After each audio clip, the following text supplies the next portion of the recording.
All right. See the numbers ticking up here. Good morning, good afternoon, everyone. We'll get started in just a couple minutes. We'll let some more people join if they're running a little bit behind, but we've got a lot to cover today. So we'll get started as soon as we can.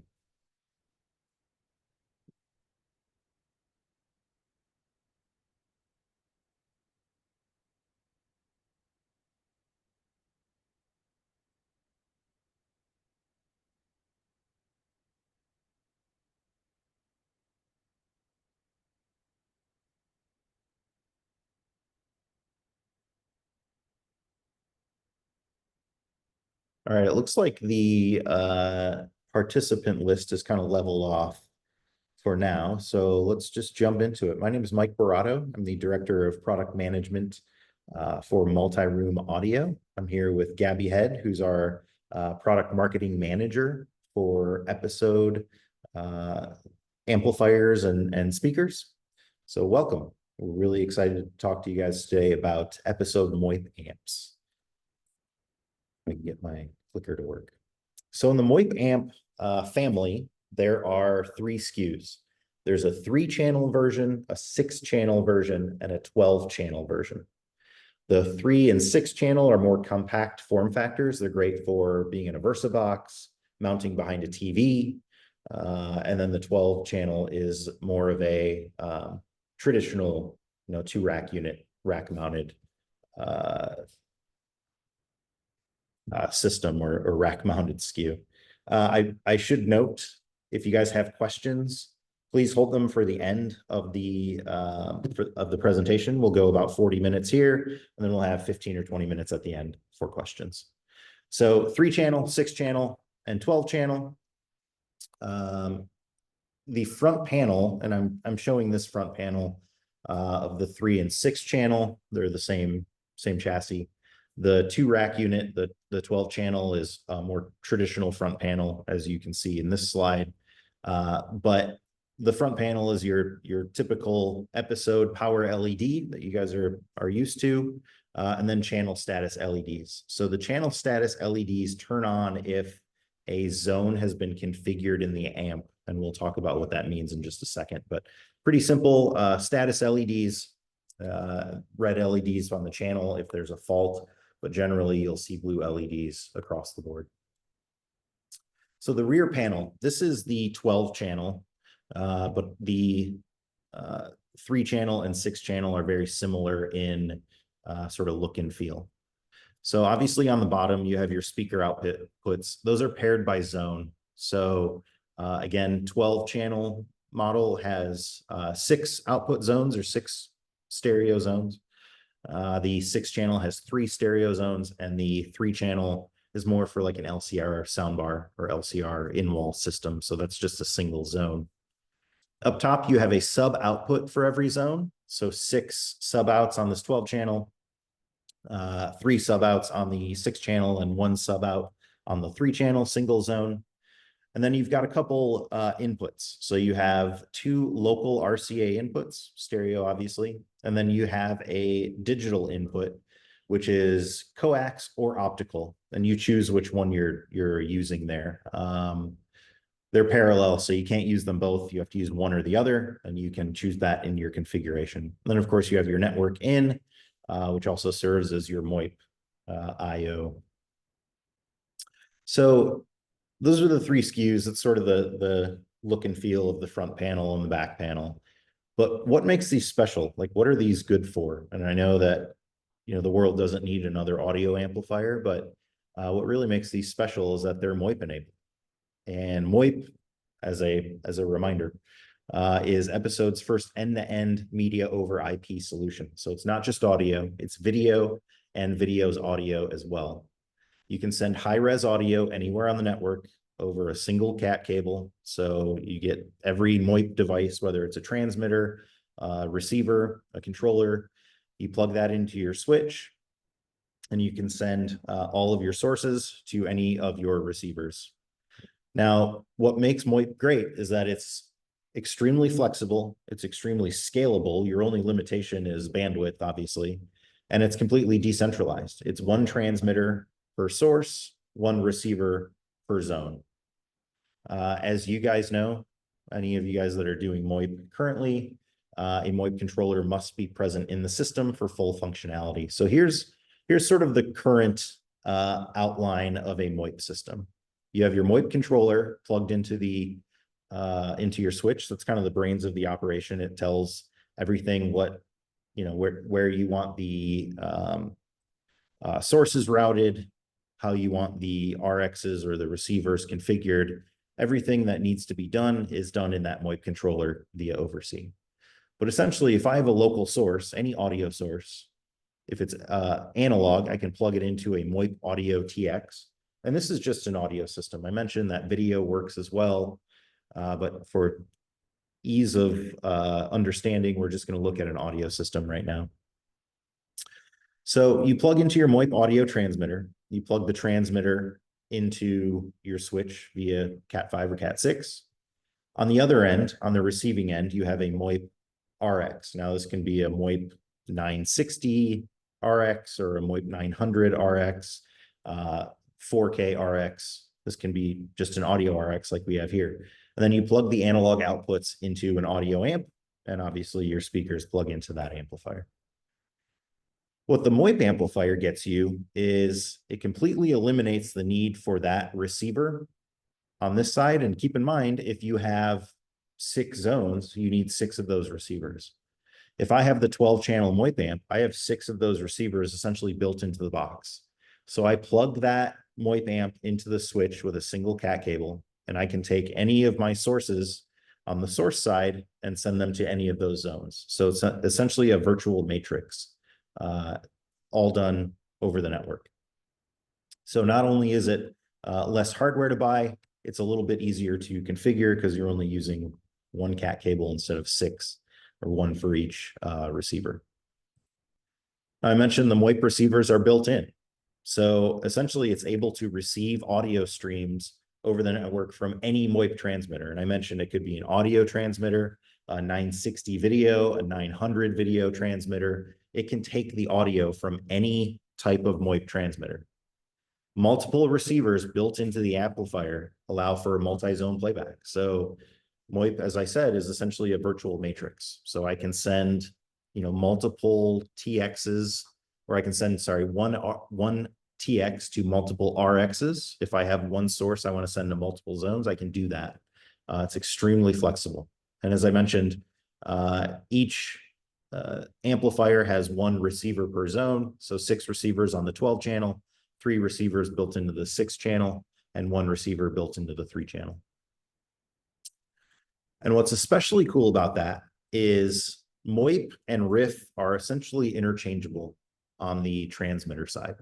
So if I have a MoIP source, whether it's a core controller or a Triad SA1, anything that can generate its own MoIP stream, if that's on the network and I have a MoIP amp on the network, I can send that Ryff stream to the MoIP amp. Now, if I have a core controller that can do multiple Ryff streams, I can send multiple Ryff streams to those zones that are built into the MoIP amp. Meaning, if I have 3 streams set up with my core controller and I have a 3-zone MoIP amp, I can take one of those streams and send each stream to a different zone. So I can have true multi-zone playback with essentially a core controller, a couple Cat6 cables, a switch, and a MoIP amp. It also has MoIP transmitters built in. So I mentioned those local inputs. So the RCA inputs and then the parallel digital inputs.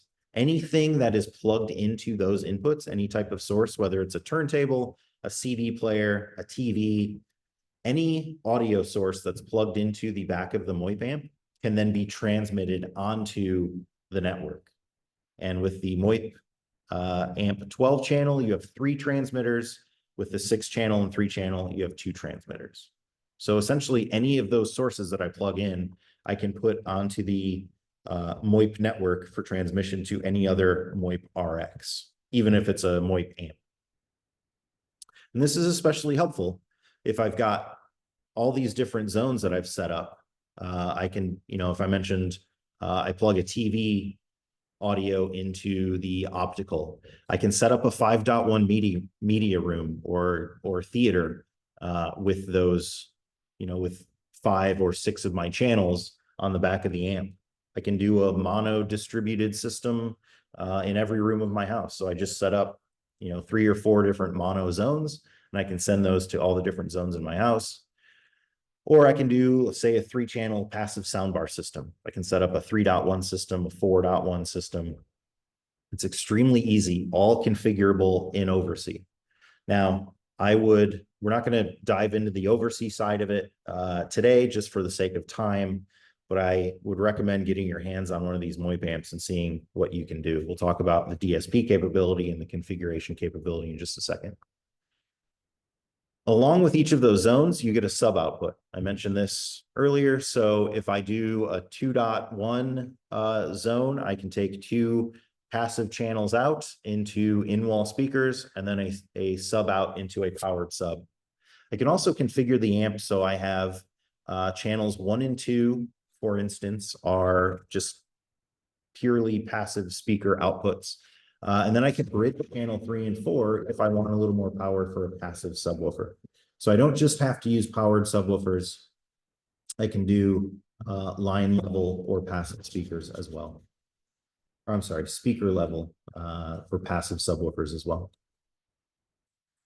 Now, these smaller compact models that are really meant to go in a VersaBox or behind a TV, a lot of times you don't want to mess around with a clunky power supply. Which is good because those don't actually come with the power supply. They're actually PoE powered. So any PoE switch that we have, PoE plus, PoE plus plus, I believe, on the new 620 switches. I always get my model numbers confused, but those will power the 3-channel and 6-channel models. If for some reason you don't have a PoE switch, we have an optional DC power supply if you need hardwired DC power going to these amps. But 9 times out of 10 out of the box, you're connecting them to a PoE switch. That's all the power you're going to need. Now, I mentioned 5.1 systems. These do decode Dolby and DTS 5.1. So they don't do Atmos. They don't do DTSX. It's more of a standard Dolby and DTS 5.1 decoding, but really for these type of systems, that's all you need. You're not doing full Atmos with these types of systems. But it transmits and decodes bitstream and LPCM signals up to 5.1 channels. So it's not just receiving those signals and decoding them, it can also transmit them. So if I'm plugging a TV into the optical, it can transmit that bitstream as well. It will also automatically downmix higher formats to the configured format of your zone. So if I have, 5.1 source and I'm only playing back 2.1 or 3.1, it will downmix those channels. Full configuration and DSP in Oversee. I think you guys are used to this by now. Everything Snap One touches goes through Oversee, which is great. You can remotely monitor, and the more audio products that we're doing, you can now fully configure in Oversee. So you're not having to go to a local UI to do your configuration. You just open up Oversee, you have all of your devices, and you can configure them from a single window. The MoIP amps specifically have 6 bands of parametric full band EQ, 3 band of parametric subwoofer EQ, so you can EQ the sub output channels separately from your full bandwidth speakers.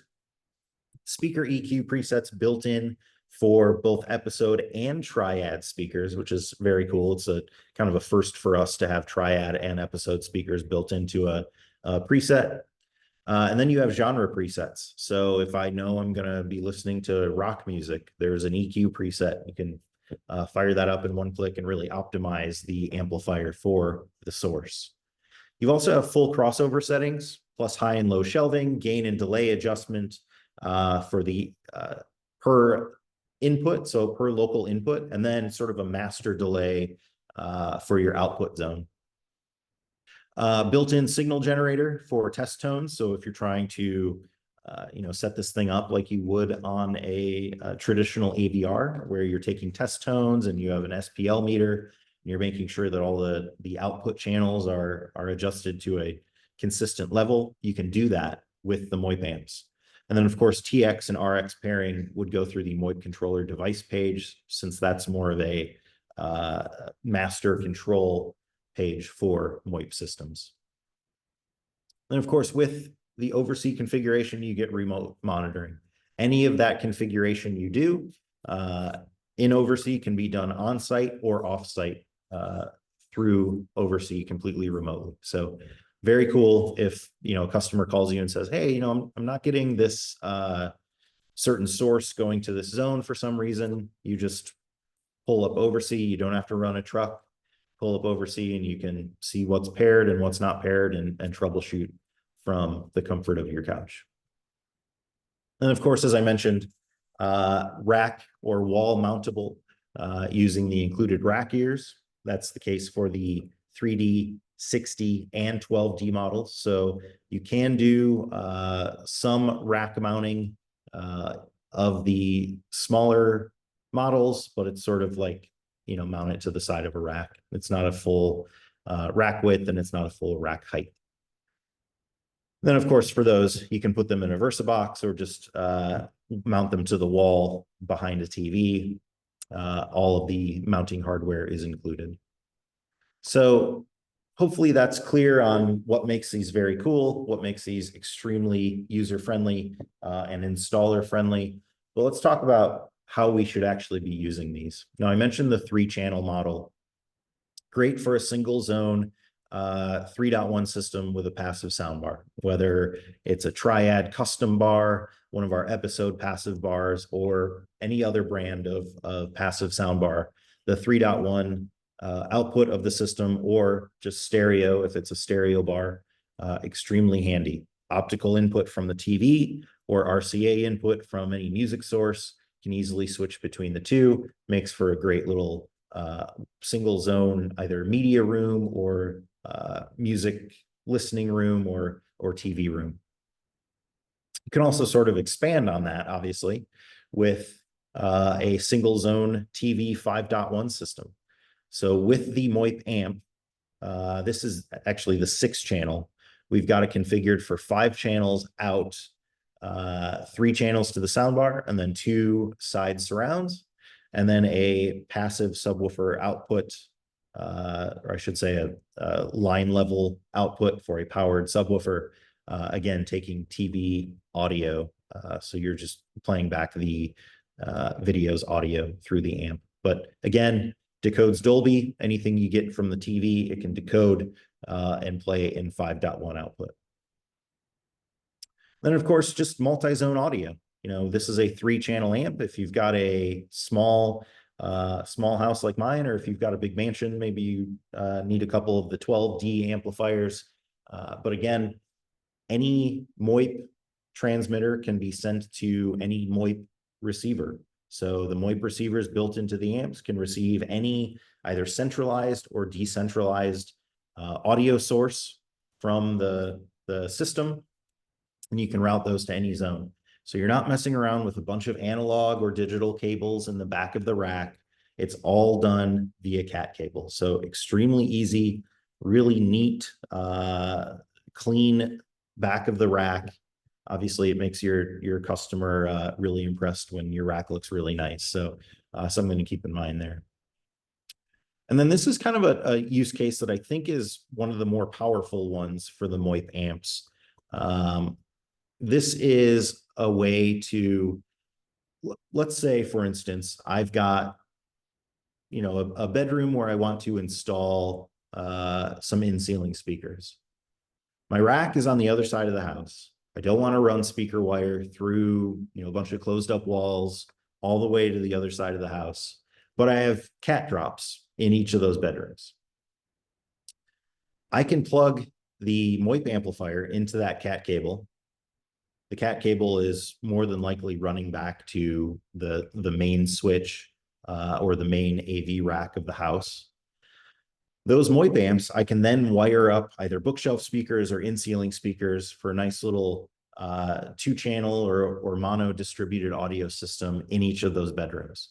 So it's saving me a lot of labor. It's saving me a lot of headaches with deployment and install by just connecting a powered or PoE powered amplifier to the cat cable in the room, hiding it in a bookshelf or cabinet somewhere, and then running up speaker cable up into the wall. We all know that it's easier to run speaker cable into a wall in a single room than it is through an entire house. So this decentralized amplifier from a centralized rack is becoming a more and more important use case as homes get more and more complex.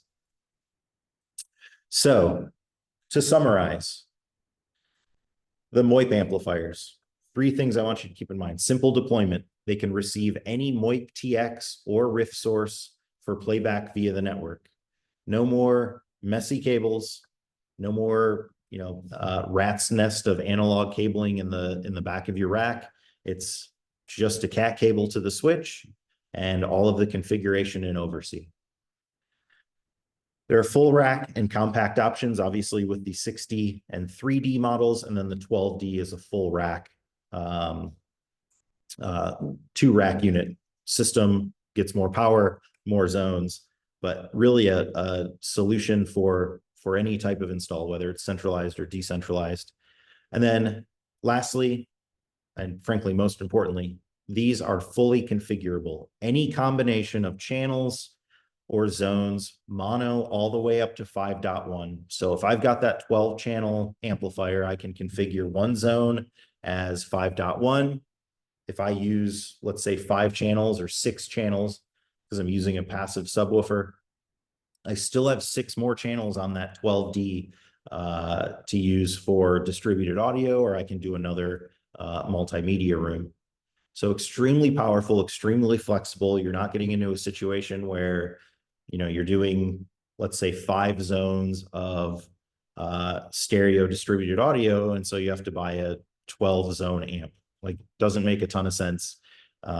You can use up all your zones here, use up all your channels in any way you see fit, whether it's bridging channels, not bridging channels, using powered subs, using passive subs. Extremely flexible and completely configurable and manageable remotely in oversee. So we sure did jump through this pretty quickly. I am a big fan of giving everyone time back. I know you're all very busy, but let's jump into some of these questions. So John's first question was, any analog source plugged into that amp out in the house is now a source on the MoIP system everywhere, right? Yes, that is correct. Absolutely correct.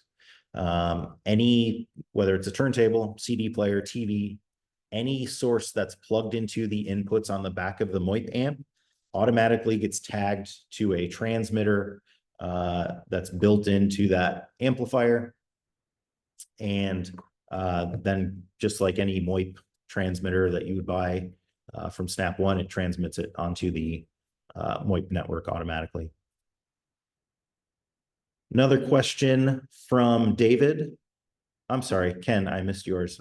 Do we have RTI drivers? At this point, we do not currently. We have control-4 drivers only, just for the MoIP amps. So the MoIP system is really meant to be used with control-4 system. So at this point, we don't have RTI drivers. Certainly something we can talk about moving forward. How do we go about seeing the software configuration utility? David, I'm going to, since we've got some extra time, I'm going to go ahead and pull it up and we can walk through it.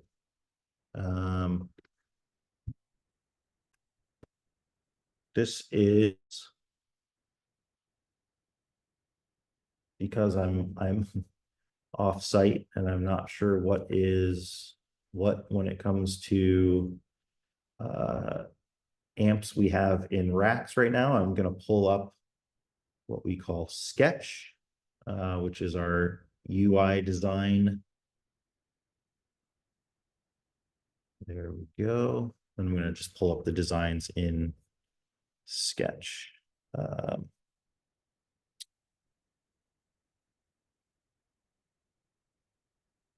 least I thought I was. There we go. Okay, so a little bit of behind the curtain transparency. We're all friends here. You're going to see the term SWAT amp on this design. It was an initial like project name, so don't start kicking that out there because they're not they are not called the SWAT amps. They're called MoIP amps. Before we jump into this, I want to answer a couple more questions. David, before we get to the software configuration. Matthias, same switch settings as the video MoIP. Yes, on paper, I'm running a MoIP system at home with just a few zones, not a lot of video. It's primarily audio. I don't really follow the switch settings that we recommend for video, and I've never had any problems. So I think for smaller systems where it's primarily audio, a lot less bandwidth being moved around. Yeah, there's, I think the switches are a little bit more forgiving. John, do these require the 2.5 gig switches? They do not. Nope. For the MoIP 960 for the 4K, picture-in-picture, you really need the higher bandwidth switches, but for traditional MoIP 900, you do not need the higher end switches, and certainly for MoIP audio, you don't need those switches. How do you typically send Apple AirPlay into the system if you are not using Control 4? That's a good question, Mark. So we have a product called an episode link, which is a little casting box similar to like a Google Cast. If you guys remember the Google Audio Cast or Cast Audio, whatever they were called, it's essentially that, but it can receive AirPlay, it can receive Google Cast, it can receive Bluetooth, and then put that out either analog or digital. So that's an option for getting Apple AirPlay into the system if you're not a Control 4 dealer. Is there work in place to address using Control Ryff to MoIP amps on a VLAN? Oh, good question. Is there any way to work around this today via multicast configuration, or is the problem something else? Derek, I'm just a stupid audio guy. I'm not a network guy. So what I'm going to do is, I probably have your email address. I'm going to take a note regarding that, and I'm going to get with our network guys and our MoIP team, and I'm going to chase that down. I'm sorry, I don't have an answer for you right now, but I will get an answer for you and reach out to deliver that. And frankly, I'll probably just answer for the whole team here because you guys need to know this stuff. So I'm sorry, I know there have been some issues with Control 4 Ryff to MoIP on VLAN, but I don't have the answer for you. So David, to answer your question, sorry guys, I'm just here sitting with my browser window open without sharing. There we go. Okay, so see this MoIP amp. You guys are familiar with how Oversee works. With every device, when you add it to the system, if you have a MoIP controller or a pro device, it's going to automatically pull it up, right? Sometimes you'll have to enter the MAC address, but more often than not, you can scan the network and things will come up. The first page you're going to see for the MoIP amp is this device details. And this has this graphic here of sort of which amp channels are used, what the zones are called. So let's say here I have two zones, my bedroom and my office. I'm bridging those, right? So my right channel is 1 and 2, my left channel is 3 and 4. I've got my zones listed out here, and then I've got my local inputs. So any local inputs that are plugged into the back of the amp will come up here as MoIP transmitters. But I want to configure this amp. So I'm going to click on configure, and it's going to take me to this screen that says 3 options, essentially zone configuration, zone settings, local inputs, and front LED. I can adjust the LED brightness, turn it on or off. But let's say I just want to configure my zone. So I click on zone configuration. This says you have no zones configured. create and configure a zone to get started. So I'm going to click on this add zone. It's going to take me to this, this window that says essentially zone setup or create zone. I'm going to name it. Let's say in this case, I want to call it office. I'm then going to select a playback format. So mono, stereo, LCR, 4-channel surround, or 5-channel surround. And this is one of the more important settings you have. This is really going to dictate, you know, what speaker configurations you have. So you should know this by now if you're setting up the electronics. But let's say for this example, we're going to use the 5.1 or 5.0 surround. Now, you'll notice these are saying 2.1 or 2.0, 3.1, 3.0. You come down here and it gives you the choice to select active, passive sub, or no sub. You can also do channel bridging. You can bridge the fronts, or you can bridge the subwoofer. You can't bridge the surrounds. And that's just due to the architecture of the amplifier. So once I hit create zone, I'm going to say set and configure. It's going to sort of lock this in place. It's then going to open up the rest of my configuration options. So I can go to zone configuration, volume settings. I have my output volume. This is sort of my default volume when I turn the system on. What's it going to play back at? I have my max volume, where this is essentially a percentage, right? If I have a media room and I don't want my kids blasting Terminator, then I can set the max output volume to say 50%. This is where you get into speaker presets. And we know that with speaker presets, there's these long lists of models, right? And it's all these confusing lists. Typically, they're alphabetical. We are now bringing another brand into the fold, right, with Triad. So the first thing you're going to do is select speaker brand. It's going to be episode, Triad, or other. If you select other, you're just going to get generic options. So generic small and generic large, meaning just like a traditional AVR, you configure your speakers for small or large. And depending on how you configure it, you're either going to get full bandwidth or you're going to get crossed over at 80 hertz. So if you select small, you're going to get crossed over at 80 hertz automatically. If you select large, it's going to send full bandwidth to those speakers. Center channel, let's say for some reason I'm using front, left, and right, or some generic small speaker. And then my center channel is actually an episode core in ceiling. Strange, but we're going to go with it. So you select episode as your brand and core 56 all weather in ceiling, which is even more of a strange selection with dual voice coil. And then back, left, and right, you'd select speaker brand. Let's say you're doing the same. So I'd select this drop down, I'd select episode, good to go. So that sets my EQ speaker presets to really dial in or optimize my speakers for the amplifier. And then just like any other AVR, you set distance for each channel. You set crossover settings for your subwoofer, your sub-level offset, your channel level settings. This is where you can engage or disengage test tones if you're trying to match up all of that, all of your output levels on all of your speakers. Tone control for bass and treble. Those are essentially high and low shelves. So if you don't want to mess around with, 6 bands of parametric EQ, you can just go to bass and treble, give it a little more bass, a little less bass, a little more treble, a little less treble. That's a good way of sort of dialing in quickly a room sound.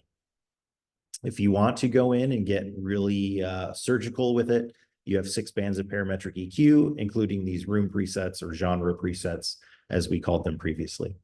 So you then you'd save your zone. And here's some views of how that looks. You're going to save your zone, and there you go. It's going to bring you back here sorry, I'm getting all confused here about where I am. It's going to take you back to this window of zone configuration. It's going to list out all the zones you have set up. It's going to list playback format. It's going to list which amp channels are being used and which sub outs are being used, and then which TX is actually paired to that zone, essentially. So this is where it says TX, that's essentially source. Volume and status for each zone. If I want to back out of that, I can go back to my zone settings and local inputs. I don't think that has been implemented yet.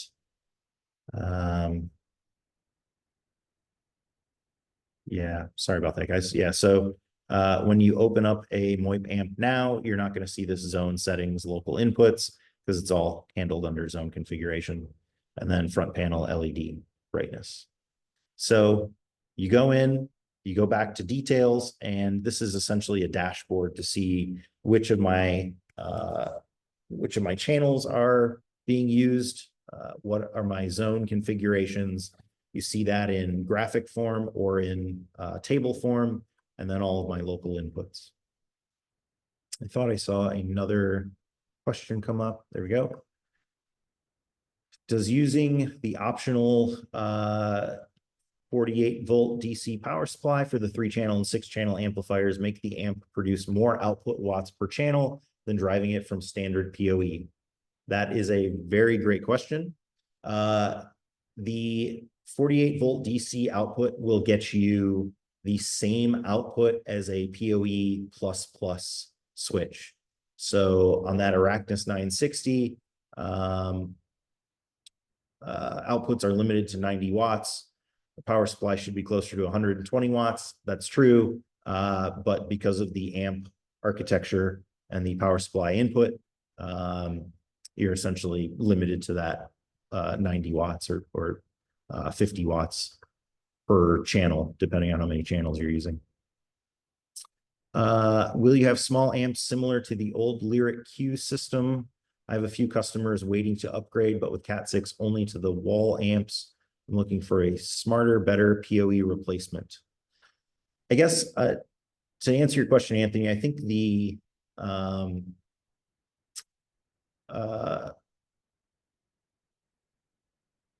Lyric Q system I'm not as familiar with, as you can probably tell, but I'm assuming it is a more full breadth system, meaning you can plug in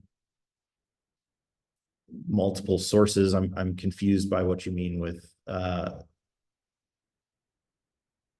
the Cat 6 only to the wall amps. I'm looking for a better, smarter PoE system. So, and then John said, I second the idea of a MoIP in-wall single zone volume control. I guess I'm not, sorry guys, I'm not totally certain on what you're saying. But I'm assuming this is some type of 2-channel or single channel volume control that would utilize MoIP. I like the idea too. Sort of a smaller scale, user controllable, essentially a wall plate volume controller with MoIP input. I like that. I'm going to steal your idea. Checks in the mail. Hopefully that answers your question. So no, we don't have something similar to the Lyric Q system. Currently, the closest thing we would have is the 3-channel system with PoE, but you guys are mentioning this idea of a MoIP in-wall volume control. I like it too. Is there any work being done to give recommended audio delay settings when using different MoIP amplifiers together? Right now, if an environment has a MoIP RX connected to a standard episode response amp, you can run an episode MoIP amp like the 3-channel in the same space. There's an audio sync issue between the two. It'd be nice to have some guidance as to which one needs the delay and how many milliseconds. That's a really good point, Derek. We don't have that information published. A lot of times it depends on the complexity of the network, how many zones are being switched. So it's a little bit of an art form depending on the install case, but I think we can probably get you a table that has some good starting points. So I'm going to take that as a note as well. And I bet we can put that together as a deliverable. So thanks, Derek. I I can't promise something that's, exact to the millisecond, but it can give you sort of an idea of here's where you should probably start if you're trying to determine delay settings for your MoIP amp. Can the MoIP amp output channels be bridged? Edwin, I'm glad you asked. The output channels on the 12 channel unit can be bridged. On the 3 and 6 channel, just because of the power componentry inside, they cannot be bridged. But on the 12 channel, and again, typically the 12 channels used for larger systems, it's a centralized, rack mounted amp. It's got more power. So you're going to be bridging outputs on those.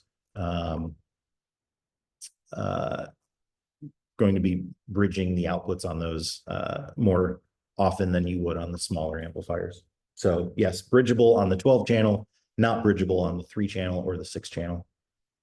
Ken, how is volume controlled if you're not using C4?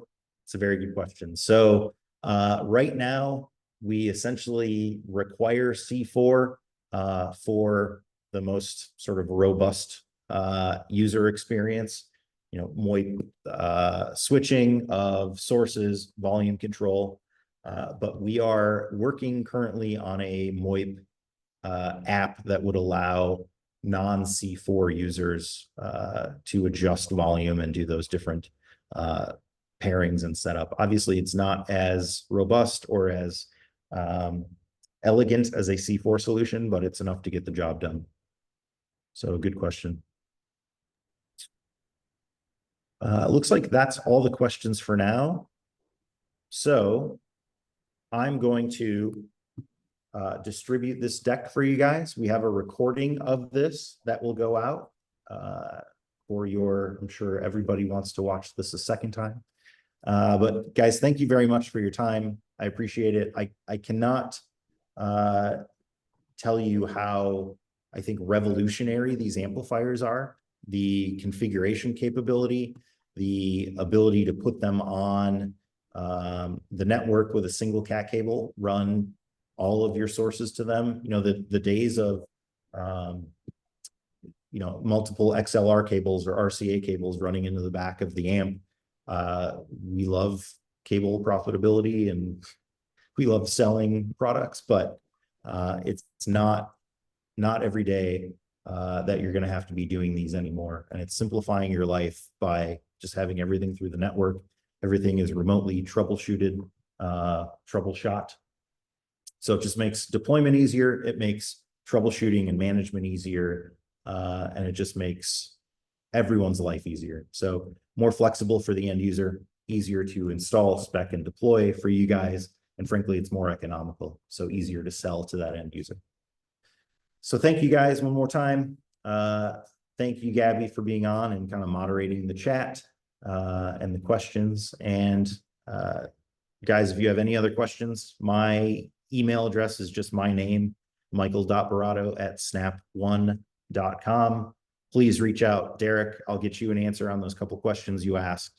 I appreciate the time, guys. Thank you very much. We'll talk to you soon.